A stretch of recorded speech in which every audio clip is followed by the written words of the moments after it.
Okay, everyone, it is 4:02. I want to thank you so much for hopping on early and being with us. We have quite the assorted group to talk about three things I care about, which is education, entrepreneurship, and of course, having upskilling. So Veteran Ventures, this is our second event, my goodness, and it's very exciting to see everyone's faces alive and awake. If you don't mind, as kind of a quasi icebreaker, because we do not have time to bring up everyone and have everyone come on to the speaker. Do you mind introducing yourself in the chat? What do you do? What do you need help with? And where are you from? So what do you do? What's your job? Maybe where are you cooking up? Are you a student? What do you need help with and where are you from? We'd love to know what you're doing, where you're at. So introduce yourself on chat as we are waiting for more people to matriculate in.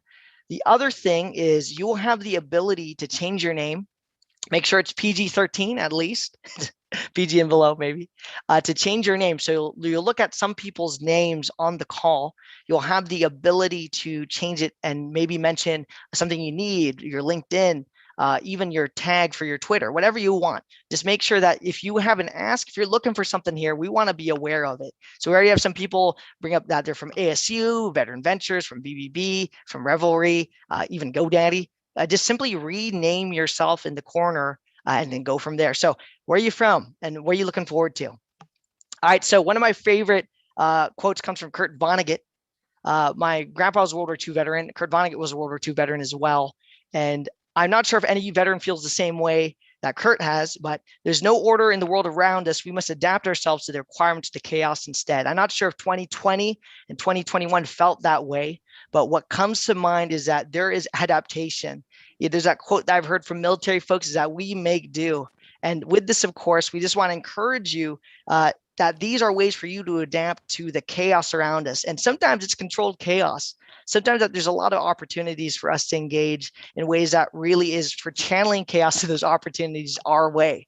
So I just want everyone to be here and be flexible. And we're super excited to have everyone come for our second event. Okay, so we have some amazing people from ASU. We got some folks dropping by from Kiva, Career Connections, VA, APS, and Instant Hands. So ASU and Revelry, they're going to have a quick keynote in the beginning. And so we're going to be able to feature them as well. So we're beyond excited, specifically ASU and Revelry Foundation for just bringing up a bang up group, but specifically GoDaddy. We wouldn't be able to do this event if it was not for GoDaddy. So we're super excited to have y'all hop on board. And don't worry, you won't hear me talk all day. Alrighty, but before we start, I want to encourage everyone here to take care of themselves. A lot of veterans, they fall trap, and I know that I've seen this with some family members, to hustle culture, right? If you could learn anything today, maybe you could learn something about entrepreneurship, about upskilling, but what profit a man if he loses his soul, right? The same thing is, what about your family? What about your mental health, your brain health? Do not forget about that. I started last year's session this way. I want to do it again. Make sure you please take care of yourselves. A lot of people, you might say, oh my goodness, no, let's talk about business. I refuse to. Make sure you take care of yourselves. We have too many veterans who've lost their lives because we did not bring the appropriate support to them. I'm not sure if everyone needs a hustle here, but if you're going to hustle, make sure you're ready and that you take care of yourself as well. So let's just start there and go from there. Sound good, folks? Okay, let's keep moving. All right, so I'm just going to show some stats from last year. I'm really pleased with this. We had about, like 90-ish people hop on board last year. And we had about 100 people, 100% of the 14 responses say they would recommend this event. We are pleased to say that other people did enjoy the speakers, but I had to say I was number 5 on the top 10 list for favorite speakers. So I'm not going to take that personally. Arizona at Work, you are the head honcho right now, and GoDaddy is up there as well. So afterwards, you'll receive a survey. But what is the goal of today? You don't need to know about last year. Let's talk about today. Entrepreneurship, employment, and education.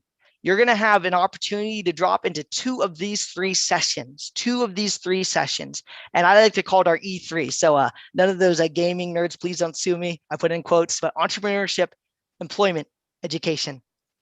Alrighty, friends. So the agenda for today, we are going to have a keynote from GoDaddy. I want to thank Chuck Tom, 30-minute sessions each. So we're going to have 2 of them. So one's going to be focused on resources, training, and employment. That's kudos to Steve Yamamori from the Revelry Foundation. Certificates, training, and education. And that's, of course, from ASU Tillman Center. Thank you to Michelle. And of course, in the main room, which will be this room, that will be Tracy Lee for entrepreneurship opportunities in ASU's J. Orr Edson Entrepreneurship Plus Innovation Institute, as well as BBB serving the Pacific Southwest. So you'll be able to visit 2 of these. Now you could stay in one room if you want, but I recommend you check out at least 2. And we're super pleased to let you know that we have office hours afterwards where you can connect with some of the speakers, including myself. So say you're interested in something that was in the entrepreneurship circle, you're curious about microfinance. We have some people who want to talk to you about it. But in order for you to know about the office hours, you have to check out the section. So these are 30-minute sessions, so we're going to make it quick. Okay, so the introductions to the day, I'm going to stop my screen share. I'm going to see all your beautiful faces, and thank you for everyone who has their video on. But Chuck Thomas, he is our GoDaddy keynote, and I'm just going to read a bit about him. And then right afterwards, we're going to have the breakout session leaders introduce what they're doing and possibly a little bit about their speakers. With that, of course, we're super excited to talk about the office hours, and Nathan Wilkins, our resident Navy, forgive me, my video started. Our resident Navy SEAL, he'll be teeing off the office hours, which will be occurring after the 2 breakout sessions. But I'm going to read Chuck Thomas's keynote. Sorry, not his keynote, his bio. And Chuck has called Phoenix his home for 45 years. Chuck joined the U.S. Army at 17 without parental consent, my goodness, and went from high school to basic training at Fort Jackson, South Carolina. Chuck went to Redstone Arsenal in Huntsville, Alabama for his MOS as a Hawk Missile Systems continuous wave radar technician. After successful completion of the 43-week training, Chuck was assigned permanent duty at Fort Bliss in El Paso, Texas. After serving the military, Chuck went into the semiconductor industry as an equipment technician, OEM field engineer, and finally a beta site manager. Chuck worked for Microchip Technologies, Intel, Nanometrics, AG Associates, SpeedFam, IPEC, and of course, he served customers in the US and Asia during his 20 years in the field. Chuck has owned and operated various companies after leaving the semiconductor industry. He's partnered with Nissan Interlock franchise and an owner of a GPS and the owner of an GPS anklet monitoring agency. We're super pleased to have you, Chuck. If everyone could just please give Chuck a round of applause for hopping on board. Really appreciate you. Thank you, Luke. I appreciate that. But when I decided to start my first business, I had no real experience, and I truly was not equipped to be a business owner. I didn't know anything. But I quickly discovered there are many things that I had learned and traits that I had acquired while I was in the military that would serve me well and make my transition from employee to business owner employer. Shakespeare had said, "To thine own self be true." I don't believe that could be any more true than in business. You must be true to who you are. You must be true to your core values. You must remember these things as you progress through the life cycle of your business. Good leaders have many qualities, and they vary from one leader to another, but they also have a singular quality in my mind that makes them potentially great leaders. And that's honesty. Success in business, I feel, can only be achieved through honesty. If you're not honest with your employees, you'll only retain dishonest employees. If you're not honest with your customers, you'll have single purchase customers. And anybody that's been affiliated with any type of business knows single purchase customers are your highest cost of acquisition. And that's money spent to gain them when you should be using that money to improve your products, build new products, new ventures. You must also be honest with your finances. Know your cost of goods. Know your customer acquisition cost. Know how much each man hour costs you and is spent, how it's spent, including your own. You may not pay yourself initially, but you need to understand what these things are. And then set your products and prices to cover these costs and still be fair to your customers and your profit margins. Report your earnings and expenses honestly and accurately. This is most important to your investors, your lenders, and especially to Uncle Sam. I feel that there are 4 key ingredients or principles that are needed for a business to be successful: strategy, clarity, focus, and the ability to adapt, overcome, and evolve. And some of these may sound very familiar to us veterans. Strategies. Having too many of these will cost you precious time and capital. So you should limit your strategies to 3 to 5. If you get too many, you're not going to succeed at any of them. And a strategy is only as good as your ability to articulate what you need in that strategy. And to articulate effectively, you need clarity. Now, clarity is also a key ingredient in leadership. When you are leading, you need clear vision of your goals, clear communication, and clear execution. Having clarity in these areas will help you discover the value of your decisions and allow you to exceed the expectations of your strategies. Focus. Expend your energies where they have the greatest effect. Manage your time and resources to your advantage. Motivate your employees to specific goals and successes, moving them forward in their own growth and towards your vision for your business. Focus your capital on hiring and developing the best employees. Build the best products and services. Gain solid customers and suppliers, and create effective tools for measuring your efforts and defining your success. Adapt, overcome, and evolve. Business is an ever-changing environment. You must closely monitor your environment and adjust your strategies, your clarity, and focus based on the data acquired by your measurement tools. And lastly, let me talk a little bit about branding, building it, and both the value. You must completely understand the essence of your brand and live that essence in your business. Every time your business name is attached to a product or service, you must ensure that these attributes are there, that they're embedded within that product or service. As I mentioned earlier, the world your business lives in is ever evolving. It is dynamic. As your business adapts and evolves to these dynamic changes, be mindful of your core principles. Abandoning those principles in the desire to be relevant or in the name of short-term profitability undermines your brand and devalues it. It used to be that you would just try to put your business on the busiest street corner you could, run a yellow page listing, and advertise. Well, today that busy street corner is a URL. The yellow pages is Google, and advertising is search engine optimization. So GoDaddy is here to help you with all of that and more. We can find the digital real estate or the URL that you need. We can help you build that building or website. We can help you effectively list your business with all of the major and many of the minor search engines, and we can help you run effective SEO campaigns. Let us help you and help your business succeed.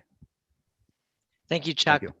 I sincerely appreciate it. If you all don't mind giving him a golf clap for hopping on board, really appreciate it. So I'm going to tee it off to Tracy, and then afterwards you have Michelle and then Steve. So Tracy, take it away and just tell them a bit about your breakout. Absolutely. I'm so excited to be here and part of the planning session to put this event together. My name is Tracy Lee. I lead venture development for the J. Orrin Edson Entrepreneurship and Innovation Institute.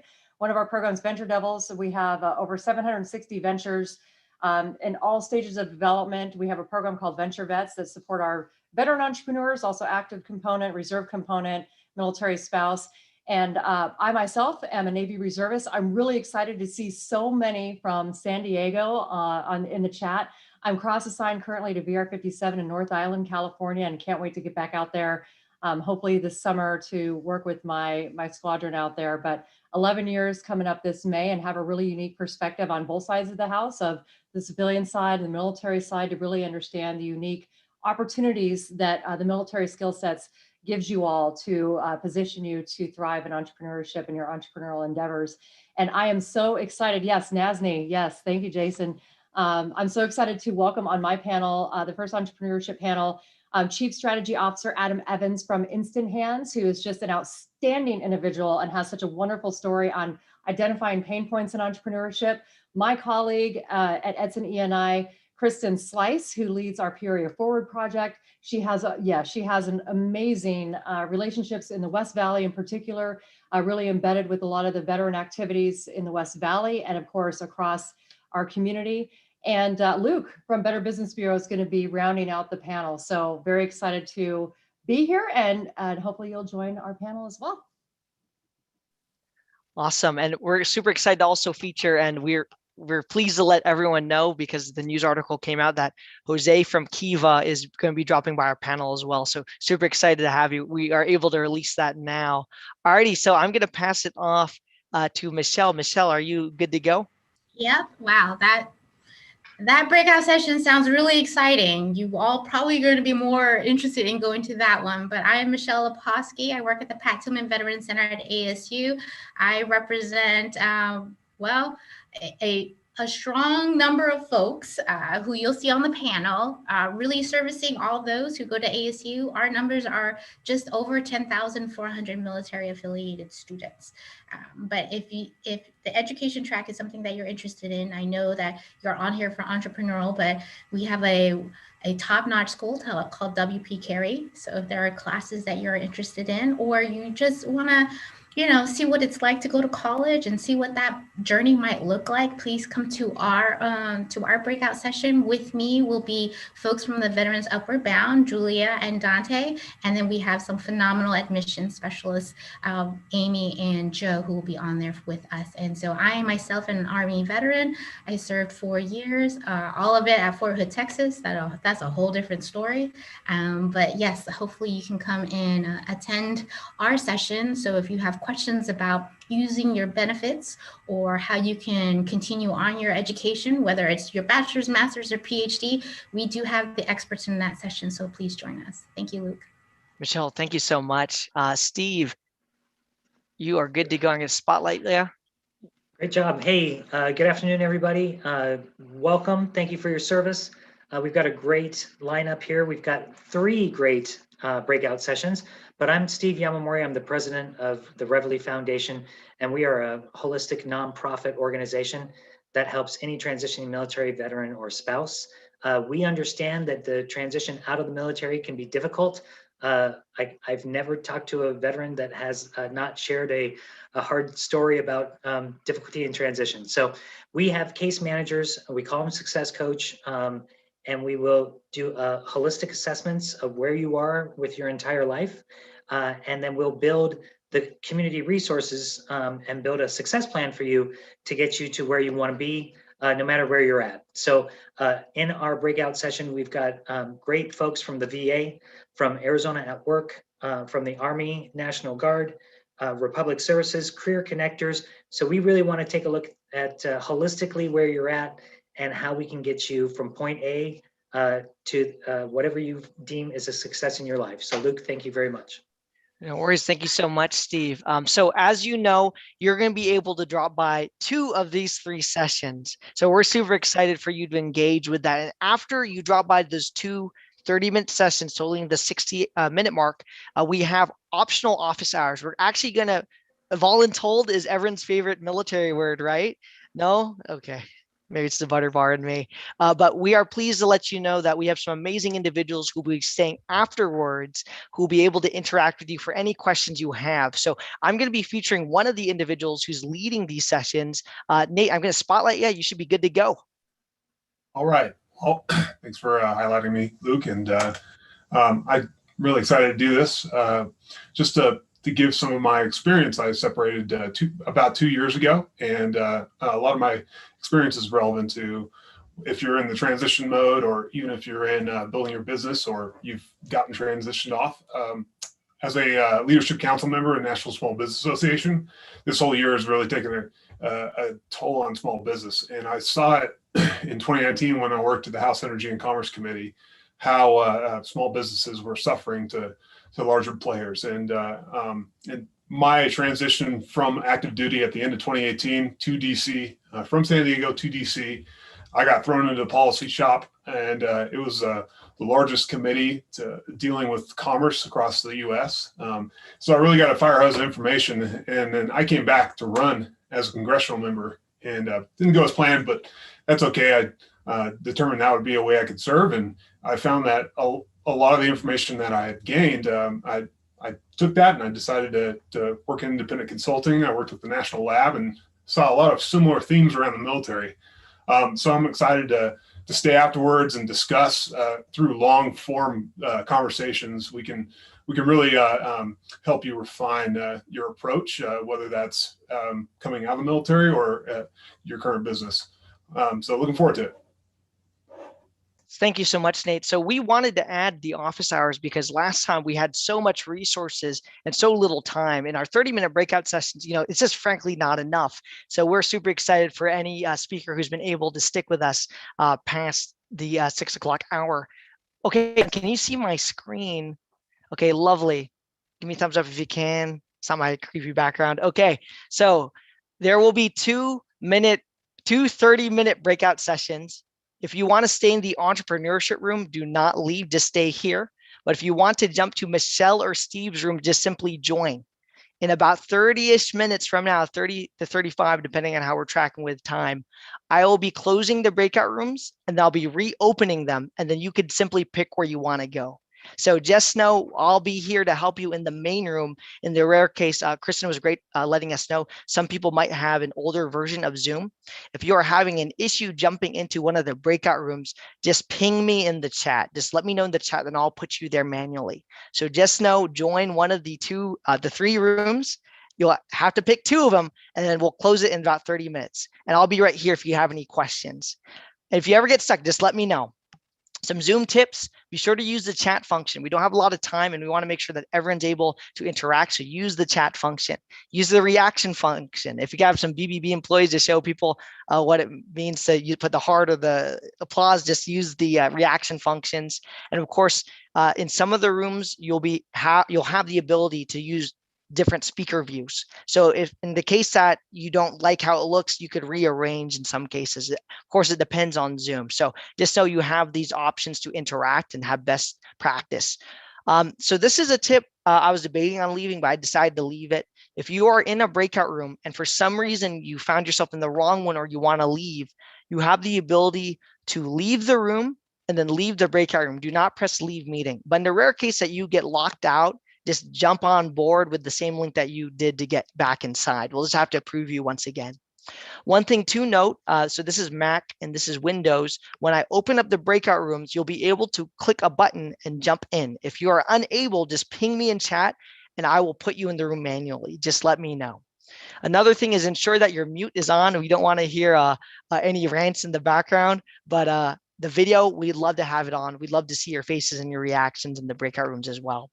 So a couple other things, we have two major announcements. So Sydney and Rosie, if you don't mind teeing up the ask line. So during the event, we're going to be putting this in the breakout rooms as well as the main room. And at the very end, you have an opportunity. Now you could go on your phone for this, go to the askline.com/veteranventures, theaskline.com/veteranventures. So what you're going to have an opportunity to do when you enter is you're going to be able to say, hey, this is what I need. This is what I can give. We want to make sure that after this event, you'll be able to interact with other veterans should you choose to. The world's your oyster. We were just talking about Shakespeare just a second ago. So this is an opportunity for you to say, hey, this is what I need. This is what I need to engage in. Another thing, my friends, we've decided to add an elevator pitch competition. So don't leave, don't worry. You don't have to do this. This is totally optional. At the end of this event, we will be sending a survey. This survey at the very end will have an opportunity for you to upload an elevator pitch about your business, about yourself, maybe a mix of everything. And so what we want you to do, just tell us who you are, what you're doing. You receive the link at the very end. And after you complete the survey, you'll be forwarded to the elevator pitch where you can upload it. If you're having any issues, feel free to ping me in chat or through the many emails I've been sending. And if you have any questions, just be sure to stay after. So to incentivize everyone, we'll be giving co-working post-COVID for people who complete the survey. We also have 30 GoDaddy codes for free websites. If you already have a business, this could be a great landing page or a lead generator, maybe a side hustle that you're thinking about doing. But we are also giving a free $100 Visa or Target gift cards. We also have some other prizes we're debating on having as well. I know some people have not started their LLCs. Depending on how this event goes, and if you complete your survey and you really need assistance, we've talked internally as a group. We could comp about 2 to 3 people and help them form their LLC if they really need it. So that's another prize we're adding just recently. So just know we have our elevator pitch competition. Of course, this is subject to region and COVID in some cases and availability, but we just want you to know that if you want and or care about your business, we're here to support you. Okay, friends, so just a reminder, there are 2 breakout rooms that you're able to attend of the 3. I'm going to open up the breakout rooms and just know which one you want to hop into. If you want to stay for the entrepreneurship panel, just stay in this room. If you want to hop over to Michelle or Steve's room, we're going to notate that in the breakout room. Just simply toggle and click it. And we have opened up another room. We call it a water cooler room. So if you're having issues with your AV, or for some reason, like you don't want to join a breakout room, you could hop into the water cooler room. No one will be there, but if you need to test your AV or if you're having issues, you could hop into that room as well. It's called the water cooler drop. So as a reminder, you'll have to pick 2 of these 3 rooms. If you want to stay in the entrepreneurship room, stay in the main room. But if you want to hop into Steve or Michelle's room, just simply join. So you're going to have 2 opportunities for this as well. So if you have any questions, if you have any technical issues, or you will have any thoughts after the event, feel free to email us at innovation@bbbcommunity.org. So friends, I'm going to open up the breakout rooms. And if anyone has any questions, feel free to ping me in the chat. Stand by. I am opening up the rooms. You should be able to hop in. Look, we had a question on if there is a due date for the elevator pitch. Oh, yes. So must one submit an entry immediately? And is it a video entry or written entry? yes. So I'll explain this at the end as well, but you have the opportunity to upload a video, record a video, record audio, or submit text. So we given 3 options. We are prioritizing videos, however. And we are hoping to get it in by Thursday of next week. Thank you for the question, Jason and Marie.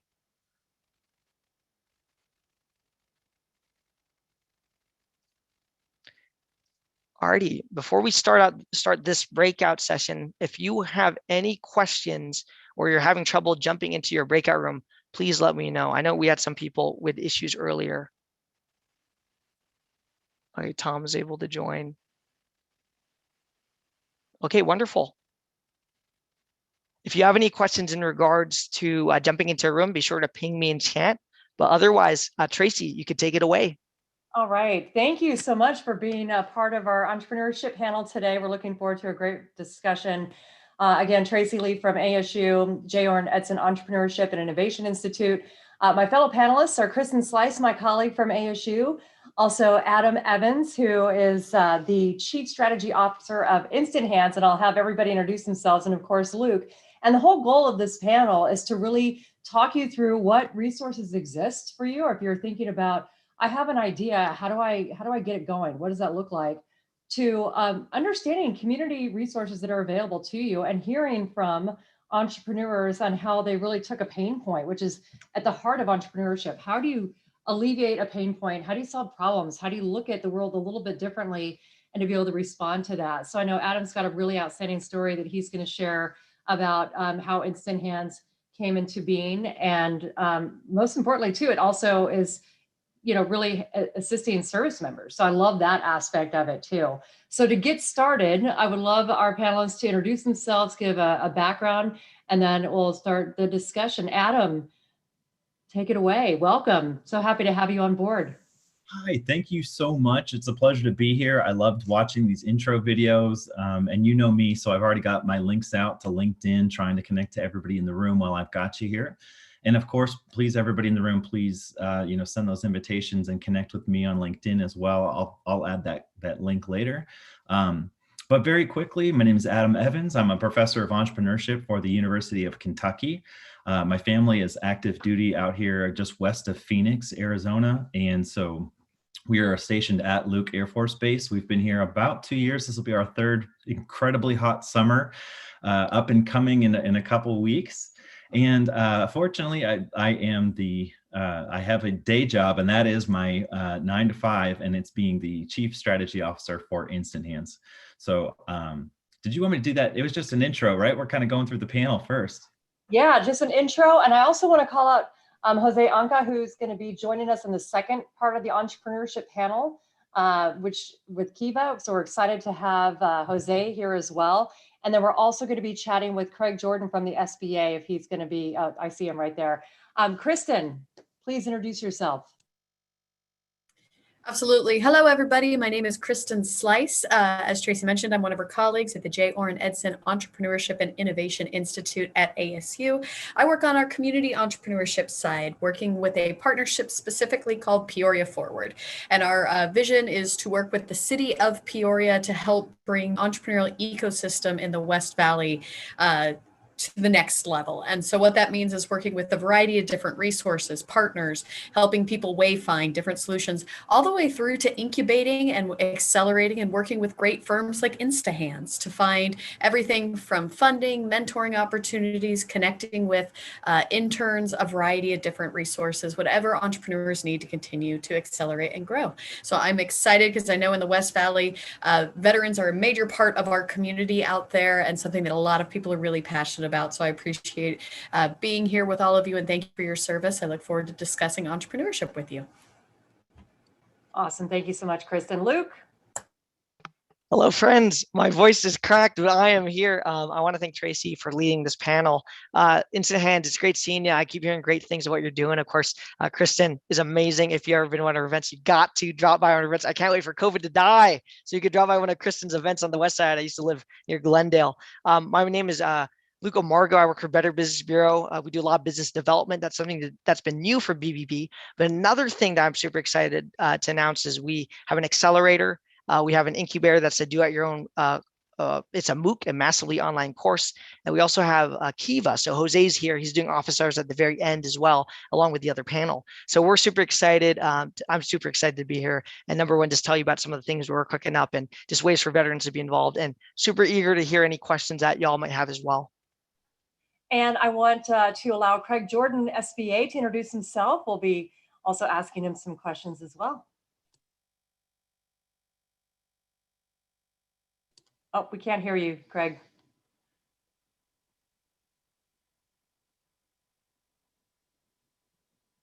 I'm still not getting audio. He's just giving us suspense. I know. The SBA suspense. Okay, we will come back to you, Craig, on that. Do you want me to lip sync it? I could say it, Craig, and then you can just lip sync along with it. Hi, I'm Craig Jordan. I'm from the SBA. Close enough. We can do that. Still can't hear you. We'll come back to you, Craig, and hopefully we'll be able to hear from you.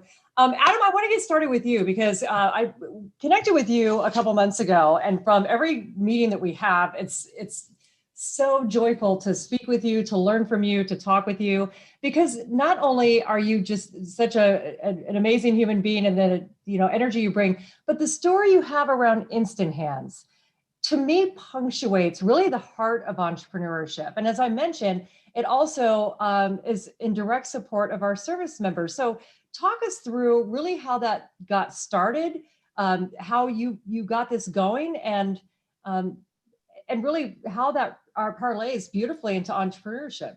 Absolutely. Well, thanks again for having me. I really appreciate the support I've been getting out of ASU. I've loved having you as guest speakers for my classes. And entrepreneurship has just always been near and dear to my heart. I mean, I've been a professor of entrepreneurship for over a decade. And so it's something you eat, live, and breathe. It's a lifestyle. It's a way of thinking. It's not for everyone, for sure. But it has a way of just really being a fulfilling career and something, an avocation and a devotion that you find. But to rewind that story, and thanks for letting me tell it to the group, and I'll try to add a new twist to it to make it very appropriate for this. I would kick off with what Chuck Thomas mentioned, honesty. So my father was retired Air Force. He's in for 21 years. I went to college up at Case Western in Cleveland, Ohio, and I studied business.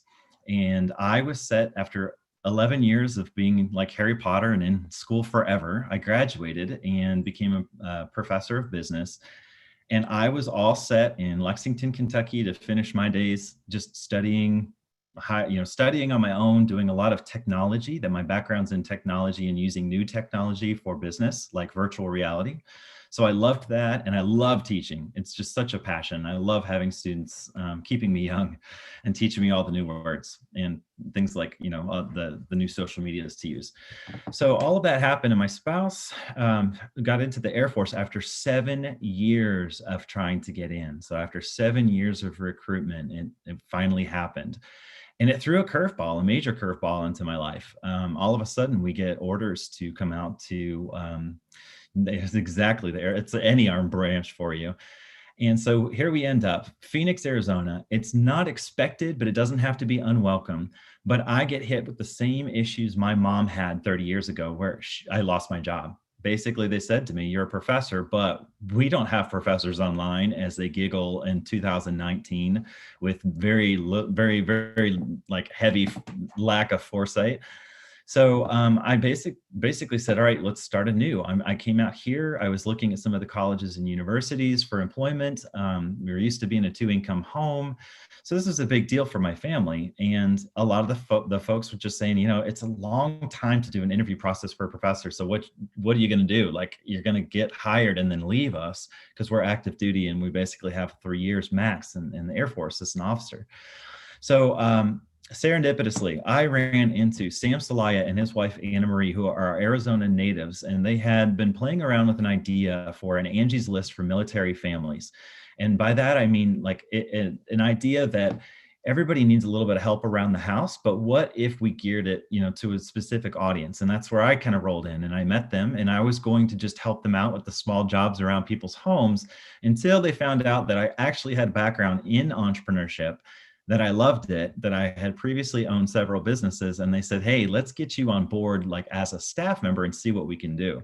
So first and foremost, I pitched to them and told them why I thought the military the armed forces has been doing this side hustle for decades. My dad would come home from work and maybe just, help the neighbors with their car, or help the neighbors. My mom used to help the neighbors with childcare all the time. And you just do it. You just learn how to get by, and you're resilient every single day. So I think that side hustle has always been there. And so Instant Hands is us putting an app to it. We took the USAA model of saying, hey, this is for military families. We want the military families to get priority. We want military families to be inclusive. So this is all branches: active duty, guard, reserve, veterans. I mean, too many times you see these opportunities, but they're really geared towards one group and not the other. So we've been very intentional in moving slowly and making sure that everyone's included as we go. So we've been active. I'd say our MVP, or our first model of the app, was out for about a year. We just upgraded it last fall to version 2.0. We've been very intentional and specific on sticking around the Phoenix area. And then we just launched in January into Las Vegas. And in the next month or two, we'll officially be opening up in the San Diego area for Instant Hands. I can tell you, as far as the company's doing extremely well. We survived COVID, and in fact, we grew a lot in COVID, because everybody still needed help around the home. And if you can do it all on the app, including payment, that was really convenient for most people. So we've more than doubled the number of providers in the app that use it on a daily basis to earn a little extra money for their families. And that's across the board. I mean, veterans, guard, reserve, and active duty alike. So we've helped out more than 1,000 families. We've had more than 200 providers using the app. We've completed over 1,200 different tasks. We've raised probably $200,000 for our surrounding Air Force Base community. And we've also raised an additional $12,000 that we use only to pay for those veterans who might be in crisis in a moment. And so we take care of those things at home for them. And we work in conjunction with the local bases readiness centers. And then they let us know if there's someone who's in need, and we just take care of that one thing for them, make their life just a little bit easier that day. So it's been incredibly rewarding. I've learned a ton, especially dealing with every branch separately. You'd learn a lot, that every base is a little different. Every branch is a little different. But when you think about entrepreneurship, and this is the part that I'll kind of swing it into, is a little bit different, and I'm happy to answer your questions on it. The model that we use, the why for Instant Hands, is twofold. One, I want to decrease the military spouse unemployment rate. It's at 34%, and that's awful. So you see a lot of spouses that pick jobs that might not be a good fit for them because they don't feel like there are any other options out there, or they're not, they haven't learned about educational options. So there's a variety of reasons, but unemployment's pretty high. And then the other thing is the poverty. So 1 in 3 of our military members live in or below the poverty level. So this is an opportunity for them to provide a little bit more financial security for them.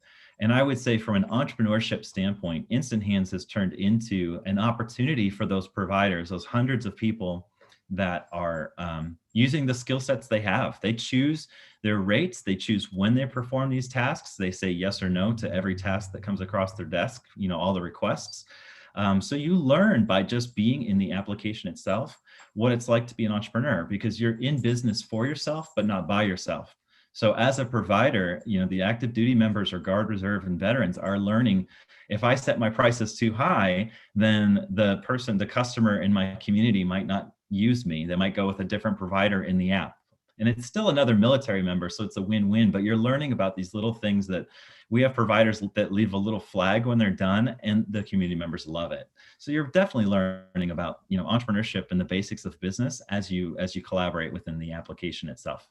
And Adam, I love it. It touches on so many key entrepreneurial points, like finding that pain point as we talk about, really defining your audience and really defining the message and how you're communicating, and to be able to help elevate others, which is so important across the board. And how you grow and scale. How do you penetrate other markets? What does that look like? How do you kind of manage all those moving pieces and learn as you're moving along there? And so, Kristen, I want to get your perspective on the work that you do, and not only in Peoria, because your wheelhouse is really developing those relationships, putting all those pieces together. And how do you community build around that? How do you build programs around that? And so talk a little bit about that experience and how that really parlays beautifully into the veteran experience that are budding and aspiring entrepreneurs. Absolutely. I think, and I love starting with Adam's story. So there's lots of research that has looked at different ventures and why some ventures are successful and why others aren't. But one of the things we can consistently find, because entrepreneurship is so diverse and the way it shows up, whether it's a side hustle or starting a Main Street business, can look a lot of different ways. But one of the things we have found is that successful entrepreneurs often have an ecosystem or a team of people around them to answer questions and to give them resources and feedback. And every veteran I've ever worked with seems to fundamentally understand the importance of a team and how you have to be able to work as a team, to be able to not just work internally with the people that you're working with as a team, but be able to leverage the communities that you're part of, to be able to trust and to be able to find the different resources to really make it work as an entrepreneur. And I really think that that is one of the things that I have seen veterans just really excel at when it comes to entrepreneurship. And that's the piece that I'll even add that stands out to me in Adam's story is it's about finding your teams and your community across the board. How do you be of service to everyone? How do you win over their mission, their story? You could look at it and say, yep, Instant Hands is another tech startup. Cool. It's an Angie's List. End of story. Instead, they have figured out how to really build community, how to refine their mission, and how to enroll people to really help them create a great impact in the communities that they're passionate about. And so that would be the piece that I would add in. I've done that as an ecosystem builder in the West Valley. I've seen that as a hallmark of success across the board. I'd encourage everybody here to know that you are part of a team, not just as a veteran, but also as part of the Phoenix entrepreneurial ecosystem. And there's just so many different resources to be of service to you. And that's a great point too. And I think a lot of it from our perspective, from my perspective, leading venture development at ASU, it's not that we have to curate all the things, right? We're not trying to, do it all ourselves, because there's so many resources out there, and there's so many resources out there for veterans and veteran entrepreneurs, and connecting the dots. Oftentimes we find like you don't know what you don't know. So if you're not aware that these resources or services or connectors are out there, it's really kind of our job on how do we connect those dots and help bridge that gap between the idea you may have and how do you learn from entrepreneurs like Adam, who really took, the lived experience and the storytelling aspect of it to share why this is important, because he understands that, being part of that and trying to alleviate that gap. And so it's really about how do we connect all the dots, and how do we also help elevate you as a budding entrepreneur? How do we also kind of invest in each other? So Luke, I want to get your perspective from the Better Business Bureau, which is a trusted name, right? The BBB. And I think that is something that is really important too for veterans or anybody looking to grow a business or start a business, and all the resources and tools that you have to offer. So speak a little bit too to why that's important for the work that you're doing, and how you really connect and are embedded in the community as well. Tracy, excellent question. What does come to mind, and Kristen and Adam, they're highlights of this in the community as well, is the idea of grit. There was a study done about what separates business owners who failed and have not, and it's grit. Right? You'll notice that a lot of people who just rely on trust funds often suck at entrepreneurship. So this is why I want to clarify with the people on the call here. Why I'm super excited is that y'all have proven your grit, with mill spouses included. We got to make sure we highlight you more, because the idea of grit when it comes to the military is something that is really potent. And what I've seen with Main Street, and that's been a lot of the niche with what we're doing with BBB here, because we're the largest trade association in Arizona, and we have ours is specifically connected with Southern California's Imperial, Orange County, and San Diego. What I've seen in San Diego to Phoenix is consistently this, which is the grittiness even amidst COVID and finding ways to survive.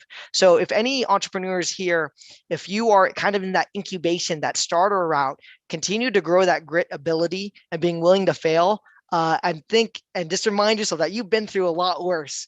And then if you're in the acceleration route, right, is rising along with other people and seeing ways that you could really engage with the community. In terms of specific resources, I would recommend, and I've noticed that a lot of people have a bias for people who've completed degrees. And I've discovered the reason why is because have you shown that you've had the grit to complete something, right? And if you don't have a degree, that's fine. But if you're going to hire people or find a partner or find an incubator and accelerator, have they had a track record, for one, of that grit and producing gritty people? But the other thing is, how could I as an individual develop as a business owner and build that grit and be uncomfortable purposefully? So it's different. The one thing I will say, when you leave military into actually being a civilian, right, it is putting the world into your hands instead of having that sergeant or the a master chief yelling at your face, right? You really have to engage and create your own world. So that's the one thing I've noticed. And what happens is incubators, accelerators, law degree programs, specifically things like look at Y Combinators, look at ASU's program, right?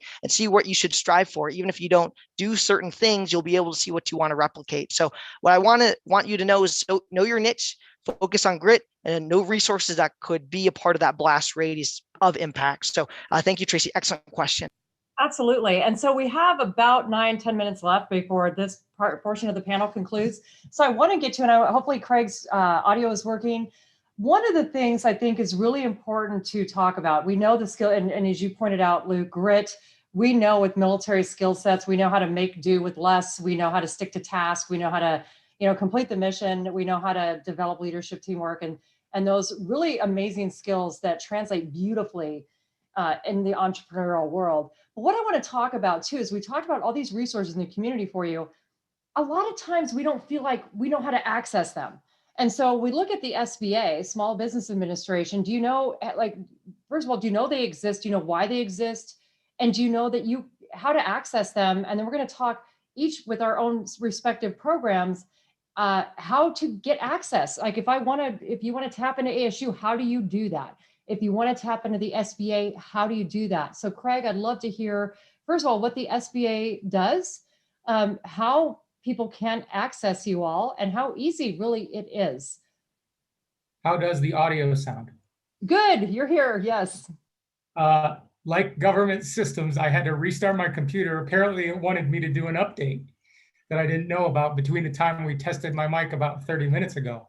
But you make a good point. We're really a dot on that rung, as you were mentioning that ladder, where the three things that we mainly do, and I'll talk about that real quick, and I'll talk about how you would find us, whether you're here or whether you're anywhere around the country, because the whole idea of SBA is that we're we're a national program.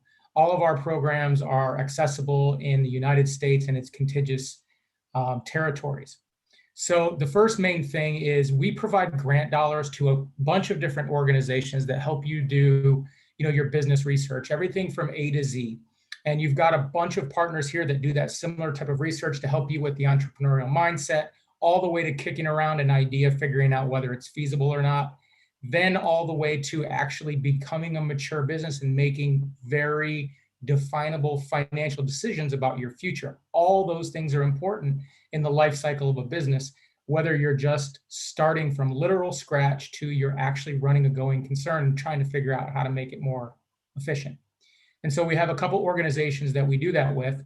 And the second thing that I work in specifically is the loan program, where we have government guaranteed loans to fill a niche within the lending space for small business. It doesn't fill every niche. And it's important that if you do need capital, that you become educated on what it takes to get capital, because your business model can sometimes determine the channel that is most likely to be successful for you to find the funding that you need, whether it's equity or it's debt. And so if you don't really know what the nuances are, my advice to you is to educate yourself. One of the ways you can do that is to reach out to any of these community partners who are familiar with this process, but we also put a presentation on, lasts about 90 minutes on the first Wednesday of every month, that'll give you the 101 in lending for your small business. It will tell you whether or not you're likely to fit within the bank's guidelines, whether a Kiva or whether an alternative lender, maybe even crowdfunding might be a good opportunity for you. But there's a lot of different ways to finance a project. And a lot of times business owners don't realize that. So my advice to you there would be to educate yourself or get somebody who's an expert at this. And you have many in front of you during this presentation. The third thing that Oh, go ahead. Please go ahead. I was just going to say the third thing is really just to make sure that the small business community gets their fair share of the federal spending dollar. So if you have business demographics that can help you or provide advantages for you to get federal contracting, we show you the language, we show you the systems that you need to register yourself with, and that is also educational. How you would reach us, the easiest way is www.sba.gov. There is a link in there for local resources. You can type in your zip code and it will get you in touch with all of those organizations that provide those services. Awesome. Thank you so much, Craig. I want to also, I'm dropping in the chat too, how to connect with Venture Devils, our program that supports our student, faculty, and community entrepreneurs, no matter what stage of development. We do that with mentorship and support, training and development. But I'm going to hand it over to my colleague, Kristen, who's going to tackle some of the Q&A. And I'm so glad, and you can speak to this, I'm so glad you dropped in the link to the Arizona Commerce Authority. So it's important to know your partners in the region that can help you as well. You got it. And thank you guys so much for posting really specific questions in the Q&A. So I want to make sure that we touch base on them. 30 minutes is never going to be enough to cover all of them. Hopefully you've gotten a couple of really good walkaways on additional resources, places to start.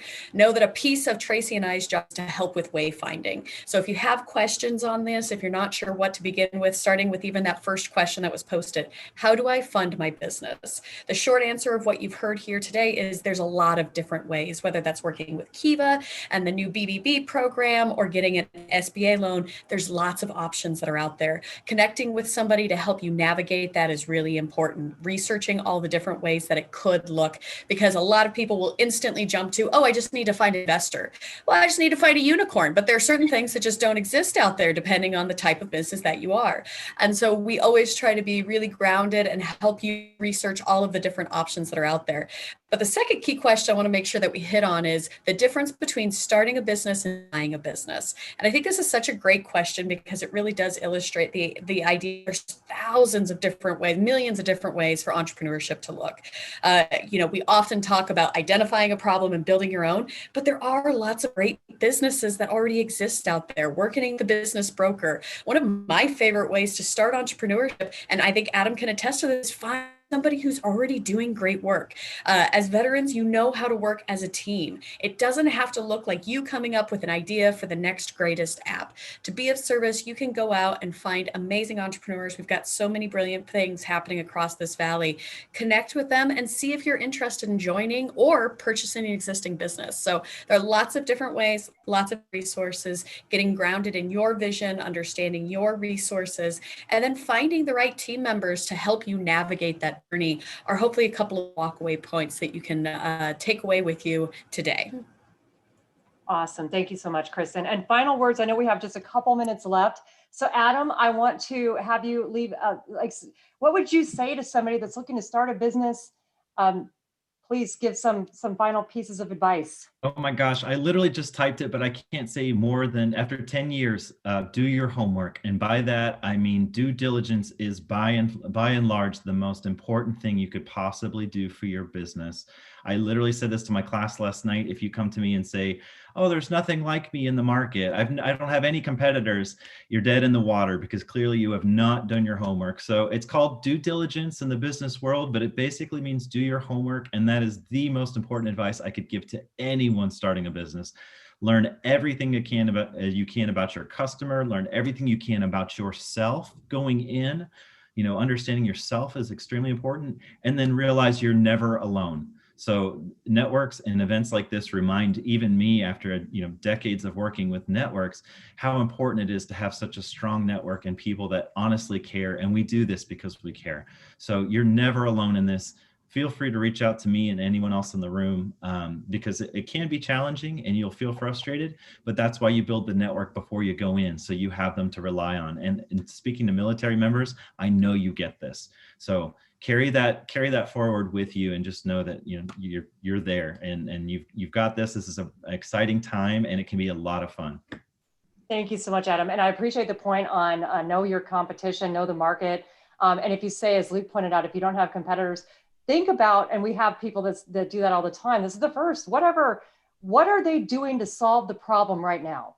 It might not be convenient. It might be costly. It might suck. It might all those things, but somebody is doing something to solve the problem right now. And it might not be a big enough problem for them to want to solve it in a different way. So consider that.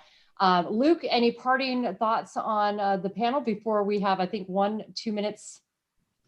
Oh, 100%. So I will just let you know, just test it out, try it out, and do it ethically. There's a thing that happened to a lot of hustle culture that really just took over for the last, 8 years, which is move fast and break things. I don't know a lot of military folks who are in business who are like that. And I think this is just really a good opportunity for some military consistency, minus the bureaucracy, which you're all used to really start to revolutionize the startup space. And with that, of course, you can move fast, be ethical, be engaged, and still not have to break things in the way. Be disruptive, but don't do it in the way that we thought we should. And honestly, when it comes to veterans, just continue to look for these resources, reach out. Honestly, I think we'll be offended if you don't reach out to any of us after this. But thank you, Tracy. Excellent question. Thank you. And I want to thank the panel. We're so excited that you joined us today. And I concur with Luke. Reach out to us. We're here to support you and help you. So yes, we are going to conclude this portion of the panel. We'll have the second session of the Entrepreneurship Panel coming up in moments. Thank you, Tracy. So friends, we are going to be closing the rooms right now. As a reminder, if you have not, please complete and do the ask line as well. So I'm going to be putting it in the chat. You could do this through phone. The big thing is just tell us what you need, what you're looking for, and I'll be sure to get the BBB team to review whatever you're inputting. We had some people just recently signed, so thank you so much for hopping in.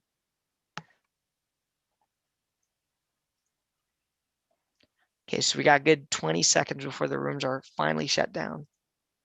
Tracy, excellent job with the time constraint.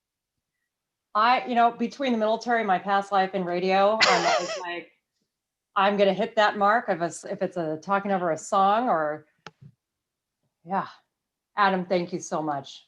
Pleasure to have you. Adam, it's great seeing you as always. Luke, I'm going to connect with you afterwards. So thank you so much for having me. And again, everyone, you've got my contact information on there, but feel free to share it, Kristen and Tracy, if you want, afterwards, if anybody needs it and missed it.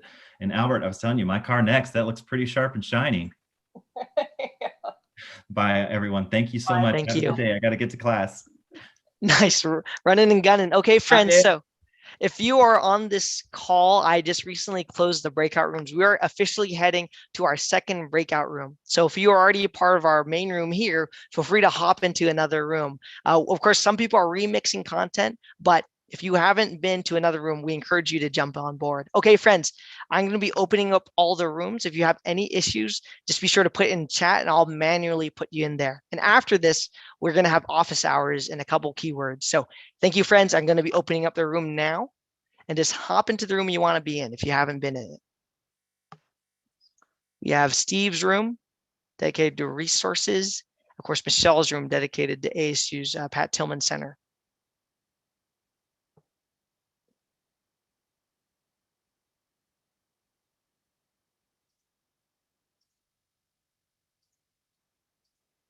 Nate, great call out with SCORE though. A lot of great opportunities with them in SBA for a fact.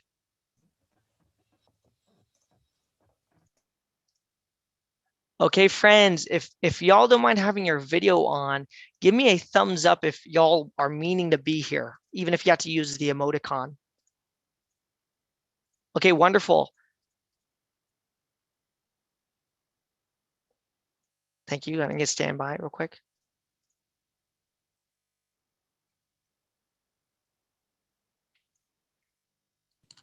All right, we are going to kick off the second entrepreneurship panel. And how many are joining us for the first time in this panel?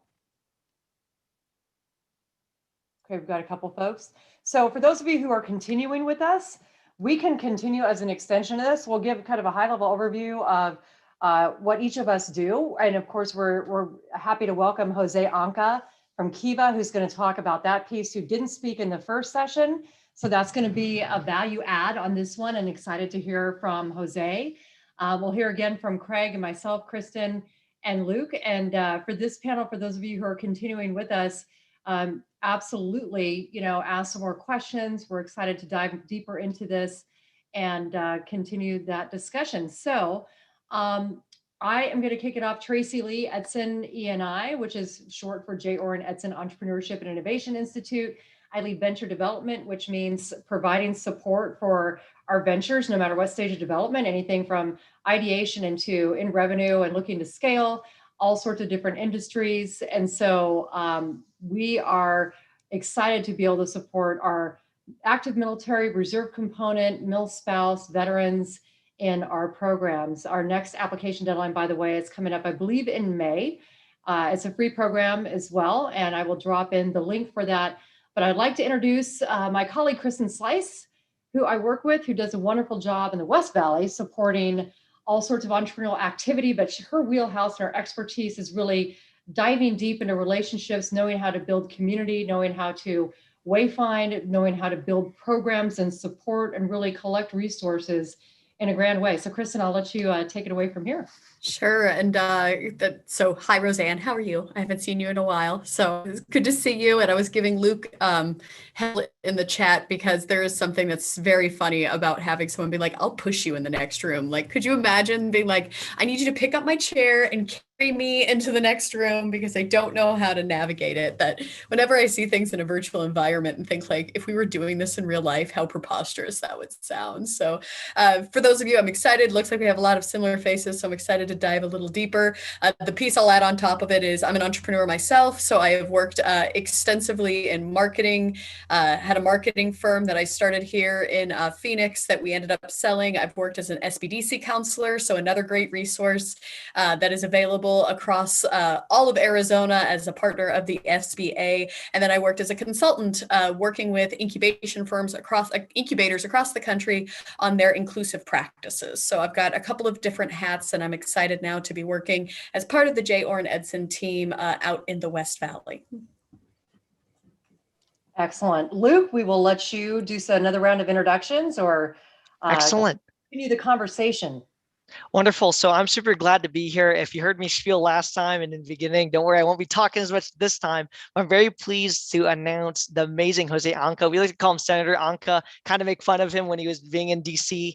But if you have any Google alerts about BBB or Kiva or microfinance, we're very pleased to let you know that Jose Anca has been selected as our capital access manager on behalf of Kiva, one of the best microfinance hubs in the world. And on top of that, he's going to be speaking here today. A fun fact, the presentation that he gave recently, Kate Gallego also put a little blurb into. So Jose, if you don't mind taking it away, my friend.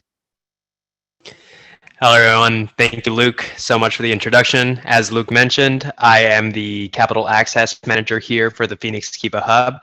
So I am responsible for managing the hub, responsible for technical assistance for small business owners regarding the Kiva process, the Kiva loan itself, and things relating to getting involved, community engagement. So working with small business owners, working with small business service providers. So in any program, any government, any organization, corporation that has some sort of stakeholder impact in the small business or economic space, I want to be in the room with, I want to connect with, I want to, see how we can collaborate. My goal is to develop opportunities and create a upward trajectory for our community's most economically and socially underserved entrepreneurs. That that includes the wide gamut. There are only a few restrictions for being or for working with Kiva. That's just being at least 18 years old and having a business based in the United States. There's a few more, but the access that Kiva brings is really unlike any other typical financial product. I used to work for a community bank here. I was a program administrator at National Bank of Arizona in their multicultural banking division, seeking to correct the ways that banking had typically redlined and typically grew their footprint within communities while not being as accessible for others. And now with Kiva specifically, there are many more avenues in which we can explore economic viability for entrepreneurs and small business owners that have been inaccessible or unaffordable until now. So thank you again, Luke. And as he mentioned, yes, I did spend some time in DC. I also have experience working with at-risk youth and some educational programs through ASU. But my true, where I feel I make the most impact is blending the two, the policy and the economics for social impact. So thank you so much. And I'm very excited to be able to share with you all. Jose, can I ask like a quick follow-up question? I know Tracy, sorry for jumping in there, but I'm wondering, can you give, if people aren't familiar with Kiva, if I'm an entrepreneur, can you give like a 10-second, what is Kiva and why does it matter to entrepreneurs? Yes. So Kiva is a crowdfunded micro loan that is 0% interest, 0 fee. So these micro loans can range from $1,000 to $15,000 depending on qualifications. They don't require a minimum credit score. In fact, we don't use credit score as a means of qualifications. You don't need to provide years of cash flow documentations or collateral. This is for the most underserved and most economically impacted communities. So if you are interested in it, we can definitely have a conversation and I can answer any questions regarding Kiva because it can be a little bit of a complicated process. And, there are a lot of steps to it. It does require work, but the payoff is that 0% interest, 0 fee. We get no economic compensation for the products or for any of the loans that we do. This is solely for the impact on the community. And I have a question with that, Jose, too, and something to have a broader discussion about. But you always have, just like Kristen said in the first discussion that we had for the first panel, but talking about that, oh, I need an investor and I need, people looking for capital and startups looking for capital. And so, it's timing of that is really critical, right? It's like thinking about how you construct, when do you bootstrap, how long do you bootstrap, which is, for those who are not familiar with the term bootstrap, and it's basically funding yourself with your own money. But Jose, when would be the point that someone would say, this is now the time that I would connect with Kiva? And Craig, you can jump in from the SBA on when is the time that I might seek a business loan or access these capital resources? Perfect. Thank you, Tracy. And I can answer really quickly before I pass it off to Craig. When thinking of financing and thinking of your business, when you're in a growth cycle or when you're in a cycle of survival, as many businesses are right now during the COVID-19 pandemic, the key thing to look at is having a direction of where you want to go. So if you have an understanding of where you want to be in a certain amount of time, be that 6 months, be that 3 years. And if you have the tools, at your disposal, if you have people in your corner to support you that can be resources to you either professionally, legally, administratively, I think that would be an opportunity for you to start looking at some sort of growth opportunities. As Craig mentioned, there are many ways to leverage capital in your business. There is debt financing, there's investments, there's equity through like equity investments, bootstrapping, obviously. The key is making sure that you understand what it is you are getting into. Our goal, and I'm sure I can speak to anybody that is in a financial position, is we do not want to create debt traps for anybody or contribute to the debt cycles that often payday lenders can unfortunately create for members of our community. Right now there are 26 million individuals, or approximately 11% of the U.S. population, that don't have enough financial history to produce a credit score. So it leaves them pretty vulnerable with their limited options. So, just as Craig mentioned, and as others have mentioned, seek help, seek that knowledge. There are many tools for you and many resources for you through all of these programs and connections that can be the person to have your best interest in mind. And I would support what Jose said. The most important thing is being ready all the time, because each channel has its own timing restrictions. And if you don't give yourself enough time to pursue those channels can close on you very quickly. So in other words, if you need money tomorrow, your options are very limited. If you need money 3 months from now, your options are very open. So if you're prepared and always ready, you'll have a much greater opportunity to lay out what your choices are going to be and choose the right type of financing for your project. And to do that, you do need to always be ready, but you also need to engage those resource partners and get that help. Get somebody that's an expert in these different channels on your board of directors or within your, your communication line, so that you are prepared and you do know where you're going to go and you don't make a bad decision based on your lack of planning. And if I may add just one more point, that was really incredible, Craig. When you mentioned having an idea or being always ready, there are times where, as business owners, you'll make decisions that will financially close you off from certain opportunities.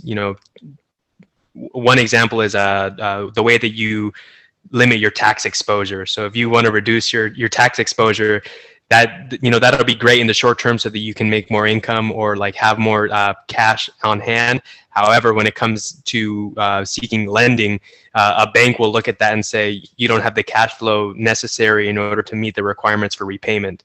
And even though you can validate and say, I know that I can pay this back, if your taxes and your financial statements don't show that, you will automatically be disqualified. And that's a very tough hill to climb out of, because that can take up to a year to reset your financials.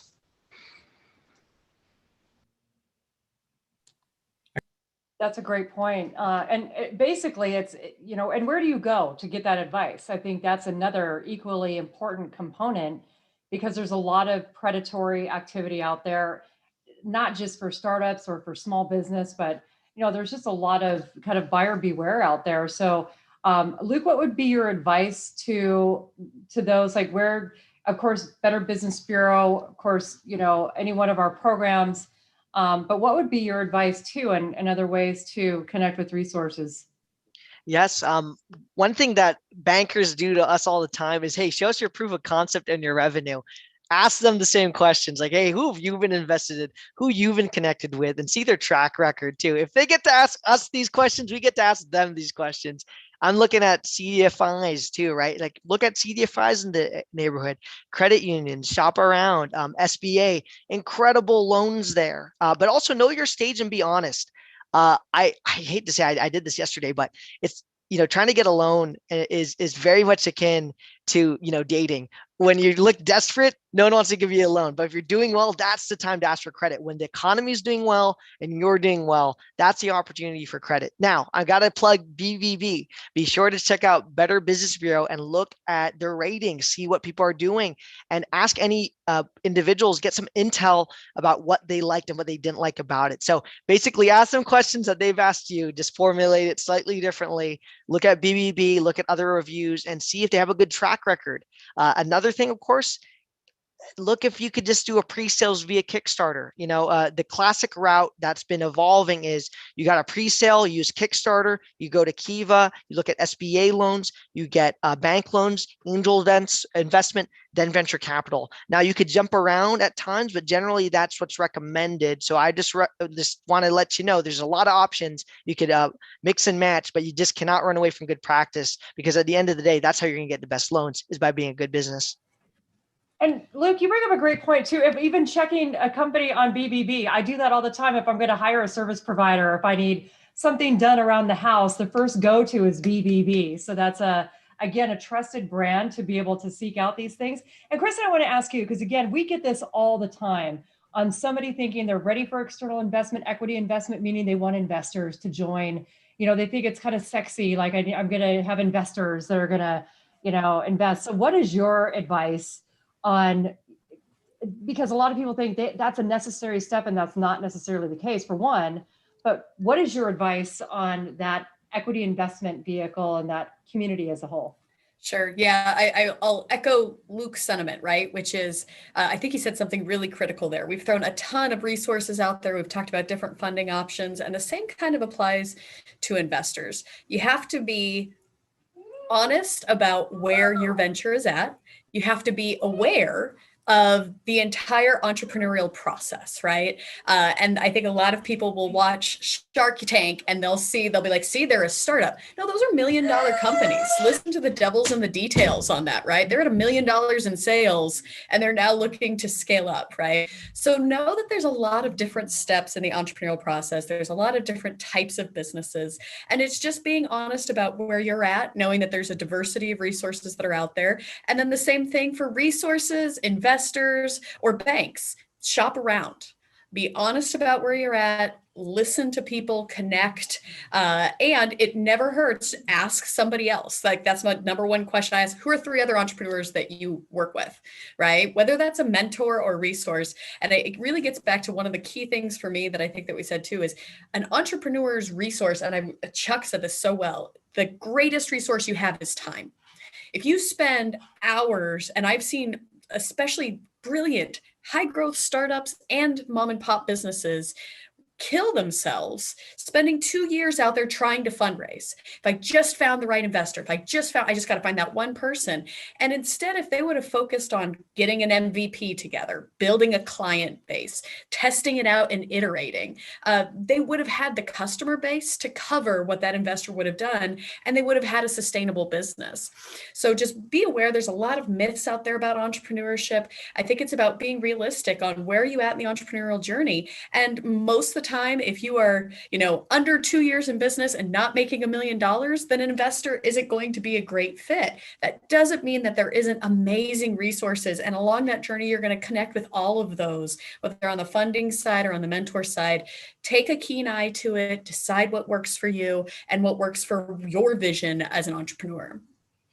And that's a great point too, Kristen. And for those of you who don't know what an MVP is, it's not the most Thank you. I said it. I almost got through a whole presentation, but I blame Luke because I think he said MVP. It was either him or Adam. Someone else said it. MVP is actually minimal viable product. And what that means is, so you have an idea for a business, don't wait to put it all together and build it. It's kind of around the concept of lean manufacturing and also lean methodology. So what that means is that you are building that product, iterating that product with your customers' feedback. So don't wait until you think it's all perfect and glossy and beautiful. You really want to develop that iteratively and evolve that product with your customers' feedback in mind. And I love that, Tracy. I'll dovetail off of that too, because I know there's some existing business owners that are in the room too. And everybody has had to pivot in the last year, right? And so even if you are an existing traditional business owner, you put items on a shelf, you're in a local firm, there's always room for innovation and moving. And I think we've seen that more than ever. And so I get a lot of people, how do I pivot my business? How does it look better? How do I grow and scale? And it comes down to that same entrepreneurial approach. How do you find something small that fits a need, that solves a problem, and grow it over time by listening to really good feedback from your target audience? Indeed. And I want to invite everybody to, if you have questions you want to drop in the chat, please do. And so we're going to continue. We have just about 7 minutes left before we wrap up this particular session. And as a reminder, you can connect with us during our office hours if you have specific questions. But I think really getting to it too is, I think there's also that fallacy on failure as far as an entrepreneur. So what if I fail? What if I try and I fail? And then the other thing to kind of open it up to the panel about as well is that I think there's also that fallacy that people are afraid to try because they don't want to ask. They feel like they should know all the things about being an entrepreneur and maybe not recognizing how accessible resources and community partners and people are and an incredibly important part of the journey. Absolutely. And I'll say even your fellow peers, like co-working spaces, like the BBB have, the innovation spaces we have, even just going out and networking. One of the things, if you're looking at a business, like go out and talk to 3 other people that already have a similar business and ask them, what do you wish you would have known? People underestimate the power, like it's like, oh, they'd be my competition. There's so much space out there. And frankly, entrepreneurs and small business owners are some of the best people you'll ever meet. Very rarely do you have somebody be like, no, thank you. I don't want to talk to you. If you come to them and say, hey, I really want to learn about what you're doing. I'm interested in entrepreneurship and just having an open discussion. Phoenix prides itself in its generosity and being willing to sit down with people. I encourage not just reach out to resources, but find your peers. Find other business owners and make sure you've got that group that you can constantly tap into. And we talked in the last session about other folks you need to know, like Arizona Commerce Authority. Their website is azcommerce.com. They have a really phenomenal small business checklist. And that's something you can dive into on, depending on industry, stage of development, if you need legal formation. They've really done a very good job. Arizona Commerce Authority, their aim is to support the economic development and growth of Arizona. And so they've got a lot of different programs, a lot of great tools and resources for Main Street businesses. And, they support everything, tech industries and other industries. So they're really great partners. Also, if you're not aware, in addition to SBA, in addition to BBB, in addition to the programs we run at ASU, programs like Kiva that are bubbling up, every city has their own economic development office. And if you're not aware of these individuals, we have obviously chambers of commerce that are also helpful, but every city has an economic development office. And their role is to be able to see you succeed in business. They want to help you with that. They want to see you succeed, and they exist to help drive business and entities in each city. So I see there's like a good hearty debate going on chat right now.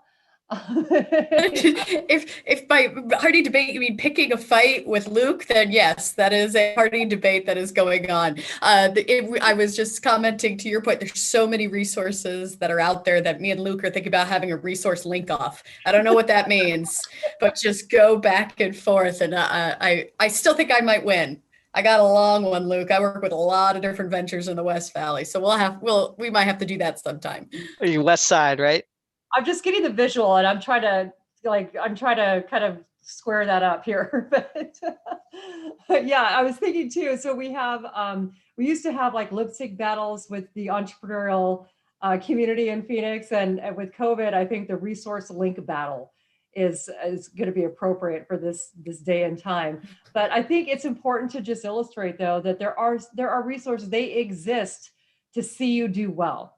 They exist to answer your questions, to help guide you through, as all of us on this panel are as well. So I think that's the important thing to punctuate. Before we leave this panel, we have about 3 minutes left. Lasting comments, thoughts. Craig, we'll start with you. Well, thank you for the opportunity. I think the lasting thing that I would say is, in all of these different areas, you've heard a lot of great, points and a lot of great pieces of expertise from different people in different situations. And if you just plug yourself into one of those rungs on the ladder and ask for help, most of the people that are resource partners in this room and in other rooms, they can probably point you to what direction you need to go, what that next step is on the ladder, if they don't actually have within their organization the scope and authority to deal with your situation. But you have to put your foot on the ladder. That's how you get started. You have to ask for help, or just say, hey, you know what? I wanted to talk to somebody about my business idea, or I've got this business and I had this problem. It could be something very simple that can grow into something. But the idea, and I think everybody agrees with this here, is you're trying to avoid making mistakes that cost you money. If you've been in business, you know what I mean. You've made mistakes that cost you money. And if somebody could have helped you do that, you would have been very appreciative. And all of these resource partners are here trying to help you avoid that. Thank you so much, Craig. And thank you so much for joining our panels today. Jose, parting thoughts. Thank you. I want to really go off of what Craig said again. Starting off and putting your foot on that ladder is truly the one way to kind of start you off on that support journey. Phoenix has a strong financial small business ecosystem that is thriving and that is ready. Primarily, if you take a look at all of the organizations that do small business support, the chances that someone at one organization knows someone else at a different organization that can also help you out is, very, very high. Additionally, what I would, do is I would suggest that everybody make time to speak to not only a CPA, but to a financial representative that you are working with that can help you create a plan. I wouldn't say a long-term plan, because obviously, anybody who made a 6-month plan for December December 2019 was very surprised when March 2020 came around and COVID came. So, be ready, be nimble, but always be willing to make that call. Have someone that you can call and contact, at a financial organization of some sort that has your best interest in mind. Excellent, thank you. And final word to Kristen before we wrap up, and as we're welcoming everybody back into the fold. Absolutely. We need entrepreneurs. What I love about working with the veteran communities, they're service-hearted people who understand the needs of our community. And the reality is we need entrepreneurs. We need people who are going out there and solving problems and creating jobs. And it's tough work. And I know that this is a gritty population of people who are willing to do the tough work. And so at the end of the day, we need you more than ever to be entrepreneurs, to lead amazing organizations, to solve problems, and to give back to our community in a new way. And any way we can be of service to you through that journey, please let us know. Thank you so much. That's beautifully stated. And just one final comment too. Thank you to Luke, BBB. And you know what? Get to know these organizations. BBB in particular has had an amazing trajectory of wonderful programs and support in the community. And they're not just the go-to, they're a great go-to if you're wanting to vet somebody and check out what their business is doing, but there's so much more, there's so much dimension to these organizations. So get to know them too. So thank you for everybody on this panel. We're going to come back to we'll call it the big room. Thank you, Tracy, so much. We're super excited to have everyone back. Let me double check the breakout rooms and make sure that I'm not missing. Oh, we got 2 more seconds. My timing is always off by a little bit. I have the worst timing. Okay, my friends, everyone should be back in this room. So we wanted to thank everyone for dropping by. We are not done. There's some things we wanted to remind everyone to do. Please do the ask line if you have not. We want to make sure that if there's anything you need, that we could support you and look at any resources and maybe support each other. So if you're a speaker, I want to encourage you to do it as well, so we could also get everyone connected in that regard. The second thing is, after this event, as soon as we open up the breakout rooms, I'll be putting a survey here, and we'll be emailing people the opportunity to upload their video, to record audio, or submit a script for their elevator pitch. I'll be here to answer any of those questions. But before we tee off the breakout rooms, I just wanted to give the leaders of the specific rooms an opportunity to talk about their resources, input anything else in chat that they really wanted to relay, and maybe even some individuals in those specific rooms as well, as long as we keep it Johnny on the money. So Steve, I'm going to kick it off to you soon. But the biggest thing is, during this time, if you were unable to see another session, we want to make sure that you have these resources and opportunities as well. So Steve, if you don't mind, and then I'll pass off to Michelle, then we'll end with Tracy. Yeah, absolutely. So like I said, we are sort of the center point for all resources, and we think holistically with all of our veterans and spouses. So we can connect you to the different resources that are out there.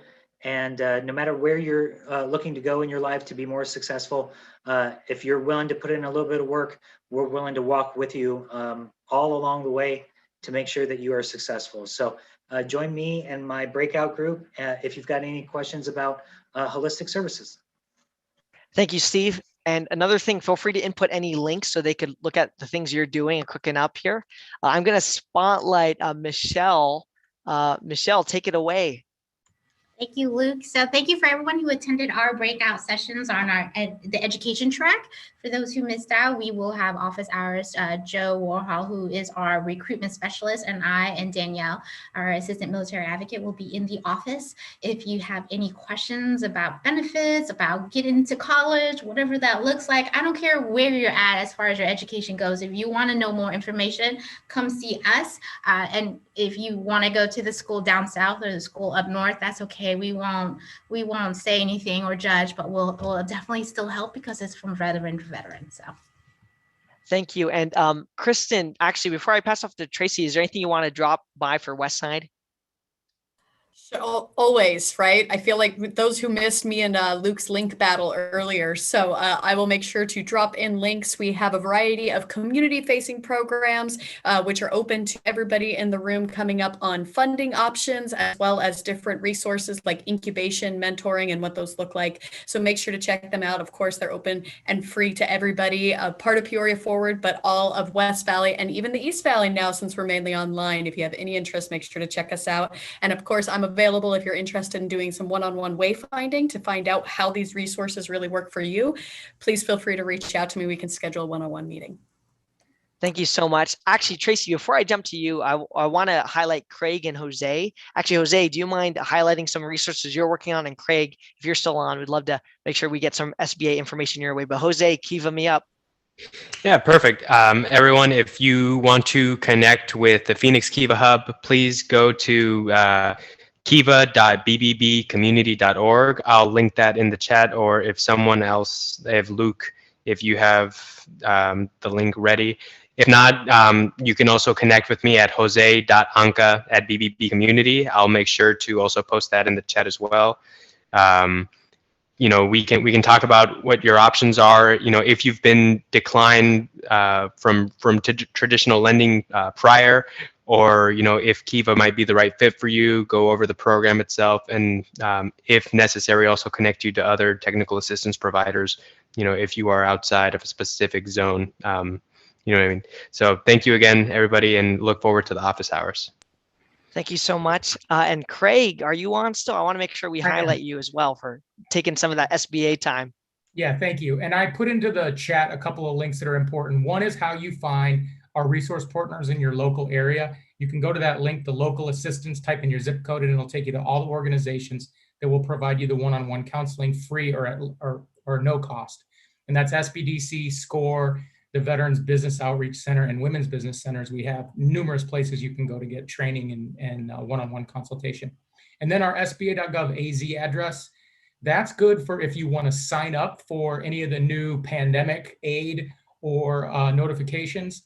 There's been a lot of new legislation that's come out recently if you've been following it, and that's an easy way to find out what's happening immediately because you're on that distribution list. SBA likes to publish things, and you can be on that. And that's where you can also find the calendar for any of our training events. The loan clinic I mentioned earlier is on the sba.gov/AZ in the calendar, and learning how to sell to the federal government as well. Thank you. Thank you so much. Tracy, do you mind taking it away? Sure. So, so privileged to be here with all of you. And one of the things to punctuate as well is that the work that we do, we're all very collaborative. So I work very closely with the Tillman Center, work a lot with the BBB, of course, my colleague, Kristen Slice at ASU, at the SBA.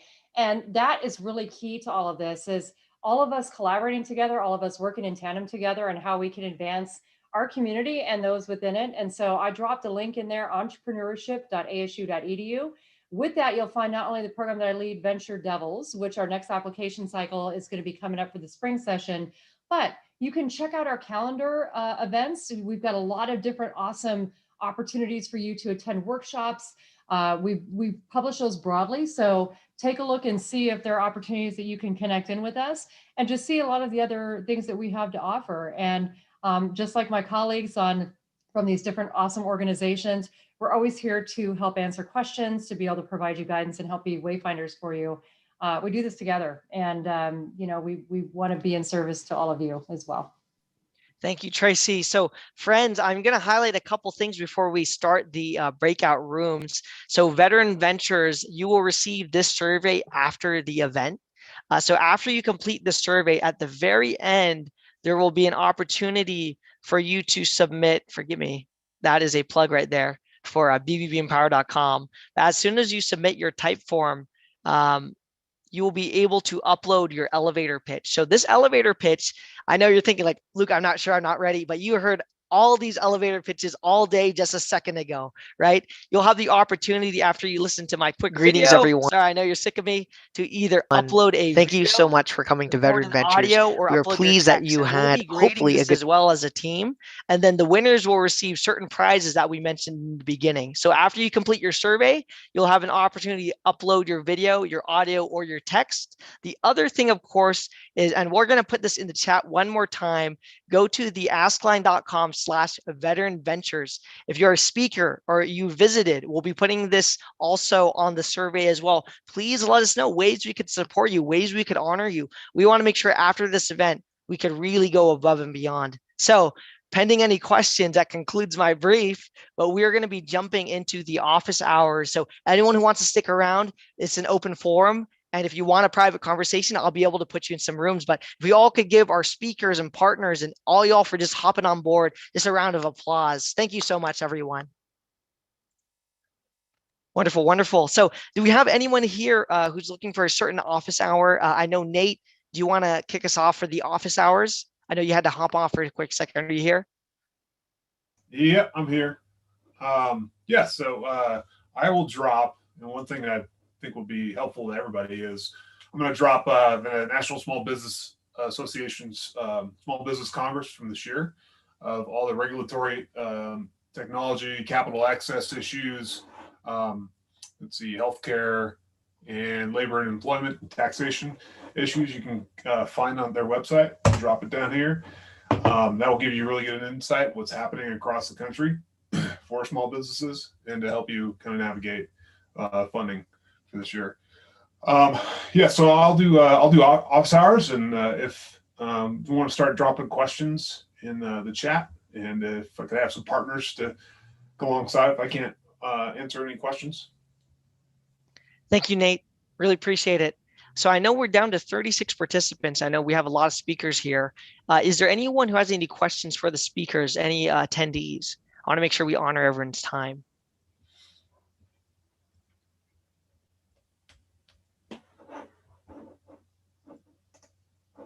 Alrighty, going once, going twice. Anyone else?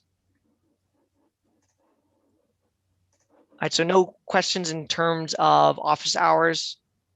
Alrighty, friends. So I want to thank you all for your time and just hopping on board to be with us. I want to respect the speakers. I want to make sure we have the audience if they're going to be here. But number one, if you want to reach out to any of us about resources, Nate's a great connection when it comes to mentorship, when it comes to business development. You know, if we're talking SBA, we're also looking at Kiva, ASU, programming, incubation, co-working. Really, there's really no excuse for you not to get started in some form and in some fashion when it comes to your passions. So friends, family, I really appreciate it. But also I want to thank so much the speakers for hopping on board and being with us. If you all could just give a round of applause one more time for the speakers and attendees once again.